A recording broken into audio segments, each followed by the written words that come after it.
remember, a Hallmark card will best express your perfect taste, your thoughtfulness.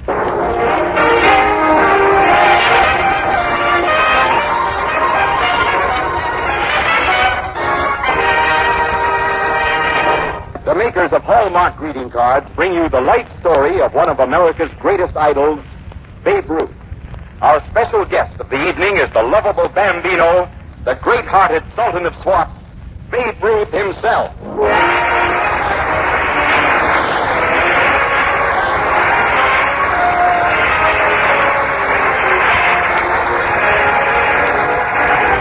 more than a third of a century, quality has been a habit with the makers of Hallmark cards. They have the pride of craftsmen in their name. Hallmark, Hallmark. That's why Hallmark cards are the kind of cards you can be proud to send, proud to receive. So when you want to send the very finest, look on the back for those three identifying words, a Hallmark card. Those three words, a Hallmark card, are your assurance of finest quality. They tell your friends you cared enough to send the very best. To be doubly sure, always look on the back of the card you choose for those three identifying words, a Hallmark card. Now, to preside over our program this evening in the absence of Richard Calmer, who is on vacation, here's our master of ceremonies, Tom Shirley.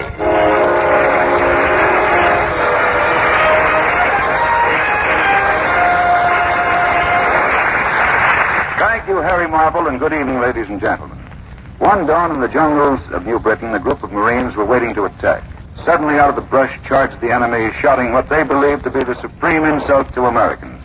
At the tops of their voices, the Japs were screaming, "Down with Babe Ruth." The Japanese soldiers, fighting desperately in the heat of tropical jungles, a man called Babe Ruth meant America and America's big game, just as he does today to every kid in a ball lot and every fan listening for the crack of the bat. Tonight, the makers of Hallmark greeting cards not only bring you his story, but they bring him to you in person, Babe Ruth, big man of baseball.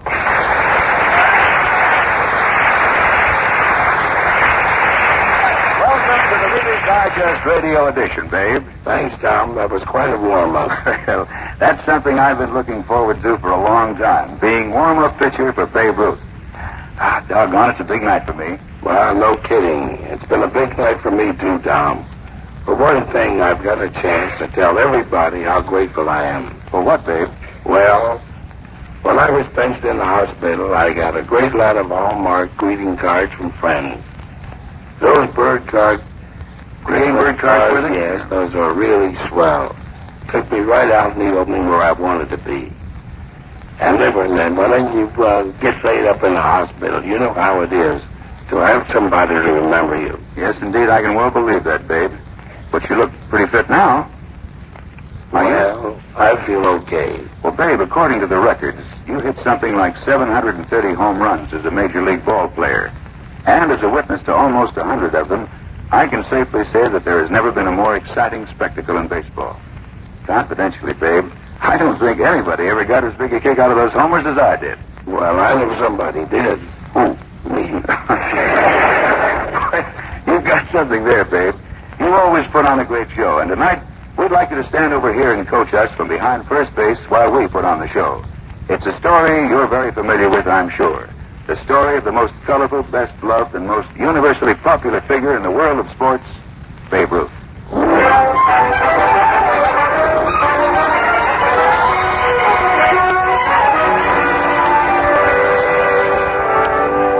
George, Yes, Brother Gilbert. will you change into your baseball uniform and meet me in the playground as soon as you're ready? Someone's waiting for us, George. Yes, Brother Gilbert.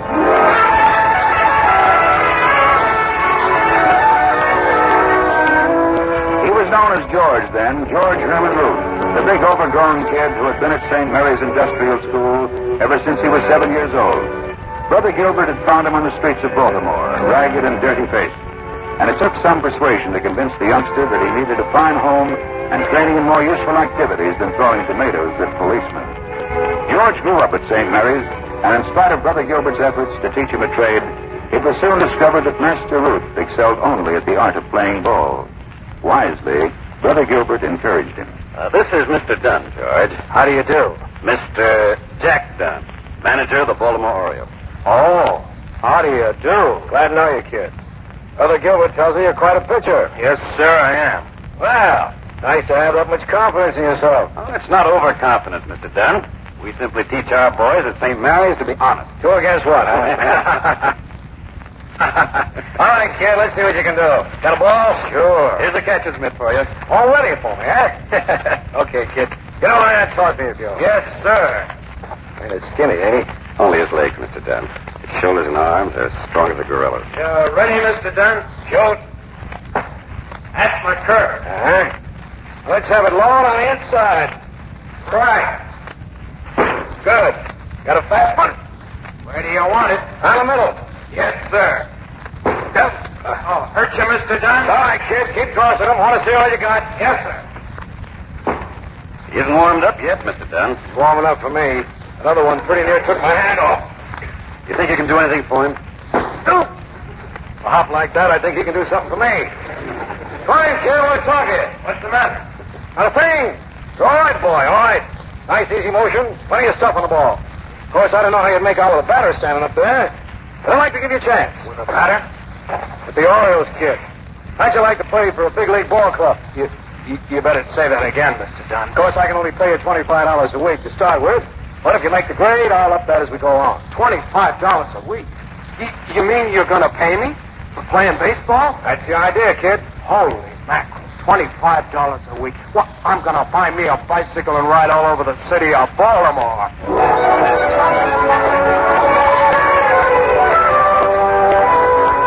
That first 25 wasn't long in coming, and that same season, Babe Ruth was sold to the Boston Red Sox, where he went on to become one of the greatest pitchers in the American League. But in between pitching assignments, he was becoming a great hitter, too.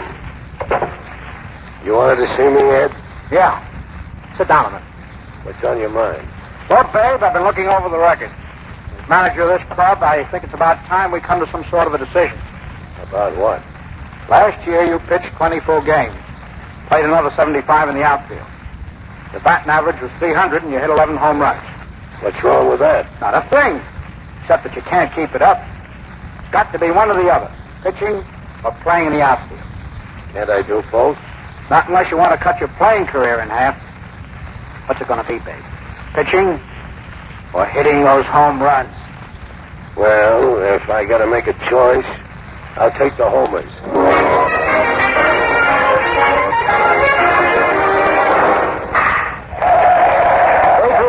Sensational Red Sox outfielder sets new major league record. 29 home runs in one season. New right fielder for the New York Yankees hit 54 home runs in first season. 57. 58. Babe Ruth hits 59.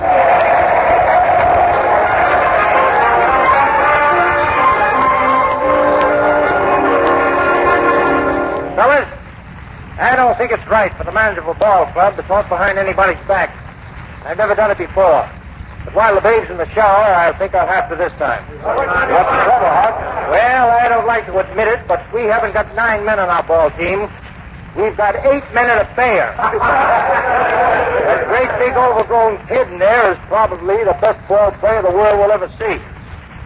But when he goes out on these wings big of his, staying up late, eating too much, and just kicking around the town, he can get up the next day and still play a fairly decent game of ball. But you can't. When you've been out with the babe, you look like a bunch of bush leaguers. Now, get with me, Joe. I don't want anybody to go out with him anymore. That big lug has got an iron constitution and a cast iron stomach. You sawed him open, you'd find half the Frankfurters in America inside him. I'm going to start getting tough about breaking training around here. And that goes for him, too. Who? You, Babe. You've been getting away with murder. What do you mean? I never break training. No? What about all those night poker games? What about those meals you eat 9 times a day? Look at that belly on you. Well, a guy's got to have nourishment, don't he? You wouldn't want me to be puny, would you? I want you to take care of yourself, Babe. For your own sake as well as the club. I can take care of myself. Heck, I've been doing it ever since I was 7 years old. Well, that's just it. You're still doing it like a 7-year-old. How about it, Babe?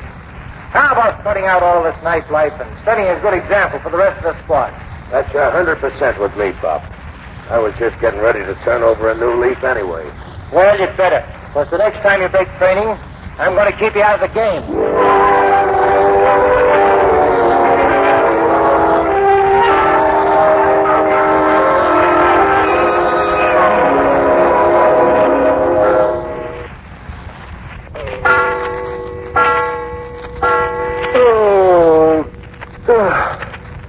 What time is it, Art? 6 o'clock. 6 o'clock in the morning. That son of a gun isn't in his room yet. I'm going to find that guy $1,000 and bench him for 3 weeks. Now, take it easy, Hug. He might not have stayed out all night. Maybe he slipped into his room while we were asleep. I doubt it. I didn't drop off a little while ago. Hey, wait a minute. Where you going? I want to find out if he's in yet. That's why I got this adjoining room. What the? You asleep, babe? Come on. You can't be that asleep. Why, you big four-flusher. You're asleep. What's that lighted cigar doing next to your bed? Oh, who's in here? I thought I would get a rise out of you. Uncle Hug, what are you doing here? Is there a fire or something? Yeah, there's one right in that ashtray. Next time you make believe you're asleep, don't forget to put your cigar out. Oh, now, wait a minute, Pop. I just lit that one a few minutes ago. I woke up with a bad dream and grabbed a few puffs to settle my nerves. You mean you've been sleeping here all night? All night, Pop. I got in about 10:30 and I... Hey, what are you doing? Pulling down the covers. Pop, don't do that. You can't let me catch a cold. There's a bad draft over here, and if you... All night, huh? Sleep in this bed all night, with your clothes on. Well, I didn't feel like taking them off tonight. Don't lie to me, babe. You just got in. Now I'm going to teach you a lesson. I'm going to fine you $1,000 for this. Hug. And keep you off the team till you've learned how to behave. Hug. You're suspended, babe, till further notice. Wait a second, Pop. I know you've got a right to be sore at me, but it ain't fair to hang a suspension around my neck. What do you mean? Find me. Throw sand in my eyes. Cut me down to 5 meals a day if you want. But don't keep me out of the game. It ain't fair to the kids, Hug. They want me to play. You're not fit to play in the condition you're in. What are you talking about? Staying up all night never hurt me none. It hurts anybody, babe. Not me. I've got to have a little fun once in a while. Gosh almighty, Hug. Don't you understand? I didn't have a thing till I was 18 years old. Not even a bike or an extra pair of shoes. And now that I get a chance to have a good time, it's busting out all over me. It's busting out all right. It'll bust you right out of the league. Don't say that, Pop. Nothing ever interfered with my playing good ball. Nothing ever will, except the suspension. What do you say, Hug? Will you let me play? Well, I don't know. Come on. Give me a chance to show you I'm okay. All right, babe. I'll give you a chance. But you'll have to make good.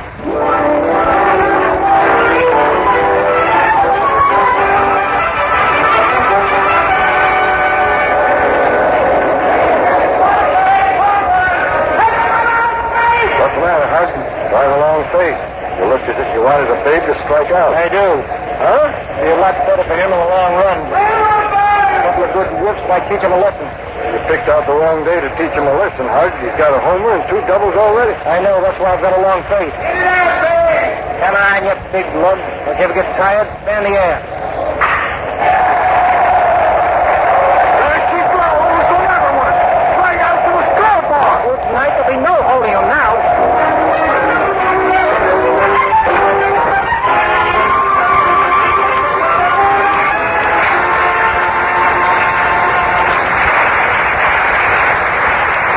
We'll be back in just a moment with the second act of tonight's drama, presented by Hallmark greeting cards from the pages of the Reader's Digest, America's favorite magazine.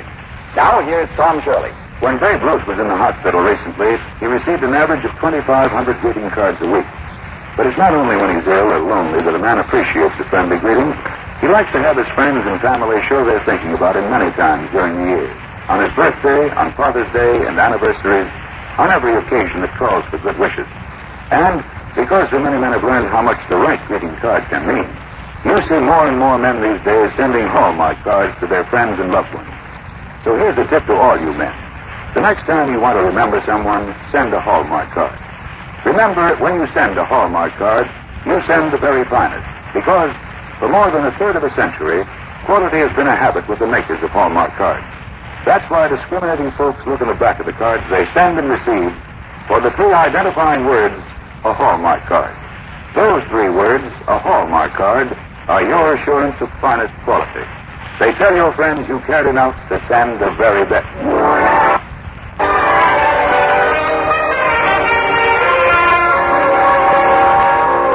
Well, babe, while we're taking time out here for a kind of seventh-inning stretch, suppose you tell me if we're playing the game fair and square. Were you really a bad boy about staying up late and eating too much for your own good? Well, I guess I was, Tom. For a while, anyway. But I never really ate 10 meals a day. How many did you eat? Well, I'd say it was one continuous one. I see what you mean, all day long. Well, sort of. You see, it didn't make any difference if I was hungry or not. I always had room for a hot dog or another piece of hot fried chicken. I see, until it caught up with you. Now, you remember that, Tom? I ought to. It was in all the newspapers, and every kid in the country was scared to death you wouldn't play ball that year. As I recall it, you ate something like a dozen hot dogs, drank a gallon of soda pop, and wound up in the hospital with a neat case of acute indigestion. The paper said you weren't allowed out of bed until about a weekend. Mr. Ruth, please. If you don't stay in your bed, I'm going to call the doctor and tell him what you... Don't get excited, sis. I'm not getting up to eat anything. I just want to look out the window and see what's going on in the world. I've been in that bed so long, I'm getting a charley horse where I never had one before. I don't care what you're getting. My orders... Now, look, honey. If you try to stand in my way, I'll throw you between two slices of bread and eat you for dinner. I'm just a man who can do it. What? Now, be a good girl, sis. Let me look out of the window for a second. I won't stay long. Well, if you promise not to tire yourself. I promise. Doggone it, you'd think I was an invalid or something. Well, you've been awfully sick, Mr. Ruth. Oh, sick my eye. I just had one hot dog too many. It's the mustard that don't agree with me. Yes, I'm sure. Say, what are all those kids doing down there in front of the hospital? Oh, they're waiting for the next bulletin.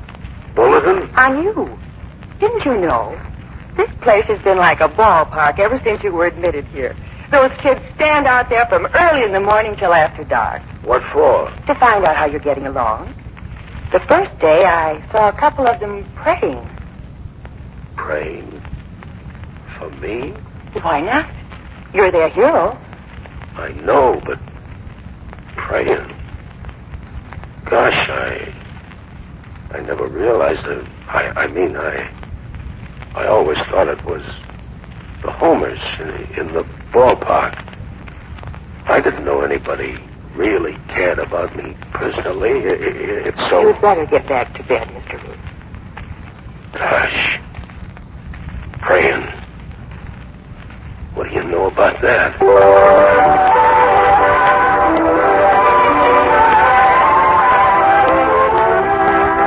The babe was really moved that day, and his admiration for those kids, those unknown kids who cheer him everywhere he goes, is just as great as their admiration for him. But in those days, the babe was just a big kid himself, a big kid with plenty of money to spend, and too much boyish enthusiasm to keep from spending it. He went everywhere and did everything. And although he hit 25 home runs that year, it probably was the worst season he ever had, except for one thing. At a dinner given by the babe for the Sports Writers of America, the Honorable James J. Walker had the privilege of introducing the host. Gentlemen, our next speaker is the man who invited us to this dinner. A man who is probably as well known throughout the country as the President of the United States. And it's only because I know him so well personally that I can say he's not only a great athlete, but a great fool. This man, who is Mr. Baseball himself, is letting his fans down. He doesn't realize it, perhaps, but by running around and having a whale of a good time at the expense of his health, at the expense of his career, he's not discharging his obligation to the millions of kids who worship him. This man should be setting a fine example for those kids. And instead of staying out late and attending dinners like this, he should be home and in bed so that tomorrow he'll play a better game. Gentlemen, the next speaker is my good friend, Babe Ruth.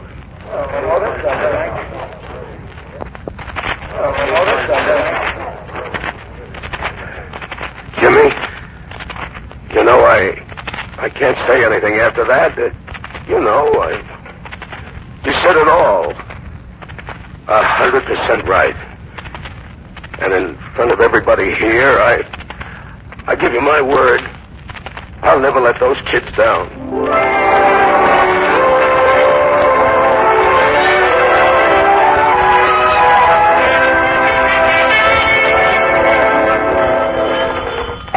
Hello? Yeah, this is the locker room. Babe Ruth, who wants to talk to him? Who? Okay, just a minute. You, Babe. Some doctor in Jersey wants to talk to you. Who is it? I don't know. He said the name wouldn't mean anything to you anyhow. Something about a sick kid or something. Okay, I'll take it. Hello? Yeah, this is Babe Ruth. Sure, I'll do the kid a favor if you tell me what it's all about. Uh-huh. Keeps calling for me? Well, why didn't you get in touch with me before? Sure, I'll come out to the hospital. If you think I can do the kid any good, I'll come right now. Oh, all right. I'll be there the first thing in the morning.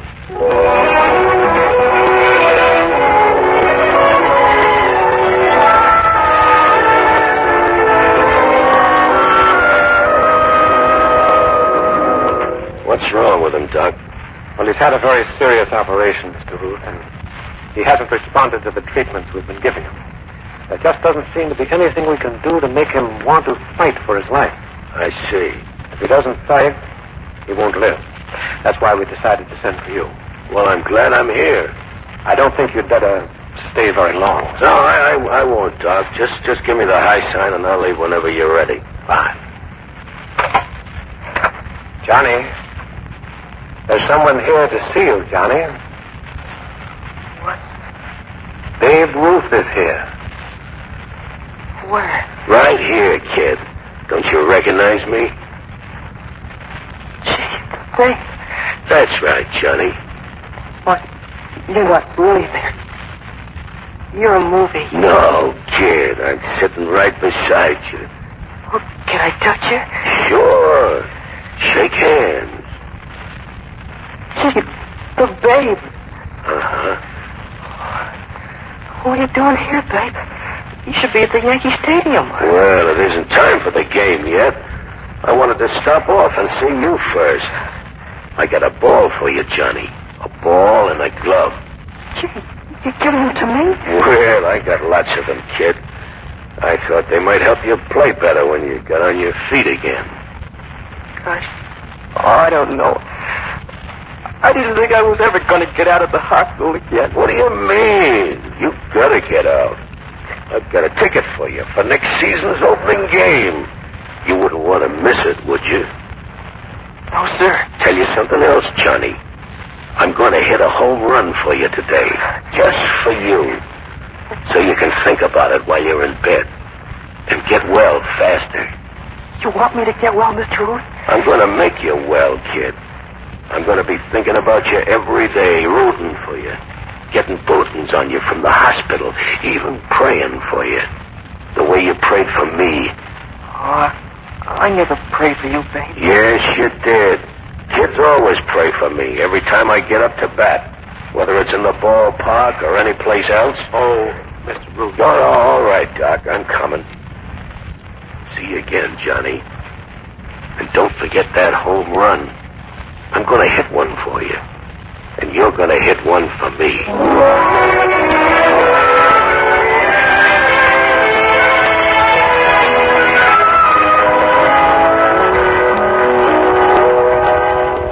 Well, you're looking much better this morning, Johnny. I'm feeling much better, Doctor.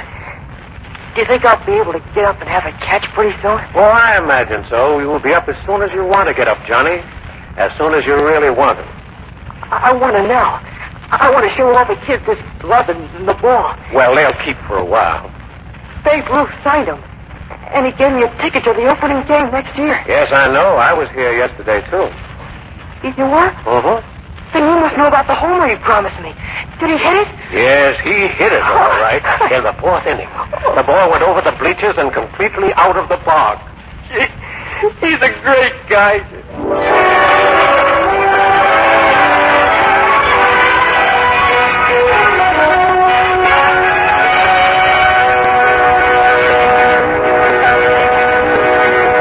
Well, babe, you certainly did yourself proud that day. Of all the home runs you hit, I'll bet that one gave you the biggest thrill. Well, there's no doubt about it, Tom. Some of my other homers have gotten me more publicity, but that one was my best. Better than the one you hit in 1927? The one that gave you 60 home runs in one season? Better than all of them. Well, babe, the most publicized homer you ever hit was in the World Series of 1932, remember? The Cubs were riding you that day, and you got so mad you pointed out to the bleachers and cracked the next pitch right over the fence you'd pointed to. Were you there, Tom? Oh, you bet I was. And I've always wanted to ask you a question about that poke, babe. Hey, what would you have done if you'd struck out instead of slamming that ball out of the park? Gosh, I don't know. I never gave that a thought.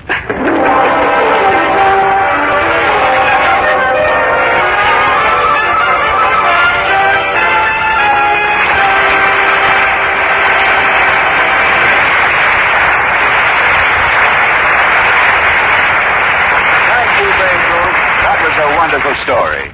There's a special day coming soon when greeting cards carry an especially deep meaning. Yes, it's Mother's Day, May 11th. The one day of the year when we really tell our mothers how much they mean to us. And there's no better way to express your love than with a Hallmark Mother's Day card. You see, the makers of Hallmark cards know how we so often leave unsaid the thoughtful and affectionate expressions that every mother likes to hear. So, each Hallmark Mother's Day card is created to make your mother doubly happy that you remembered her on her special day. You are cordially invited to be with us again next week at this time for another fine dramatic program brought to you by the makers of Hallmark greeting cards. If you enjoyed tonight's show, won't you please tell your friends about it and ask them also to tune in for next week's program sponsored by Hallmark greeting cards? At that time, you will hear the warm and exciting drama of a man's courage. And our star will be one of Hollywood's most talented actors, John Garfield.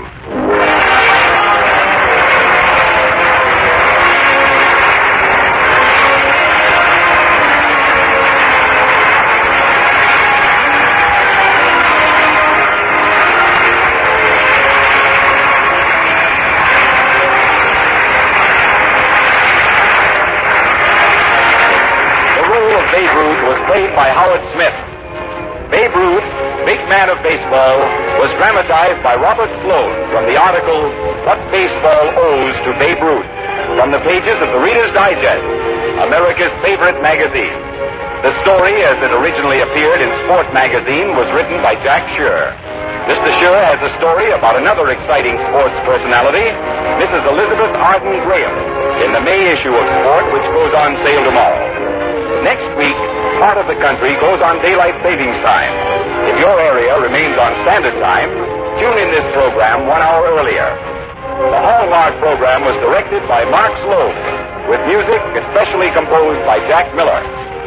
To be doubly sure of the finest quality, always look on the back of your card for those 3 identifying words, a Hallmark card. This is Harry Marvel speaking for the makers of Hallmark greeting cards and for your friendly Hallmark dealer. You'll find a wide selection of Hallmark cards at America's finest shops and stores. Remember, a Hallmark card will best express your perfect taste, your thoughtfulness.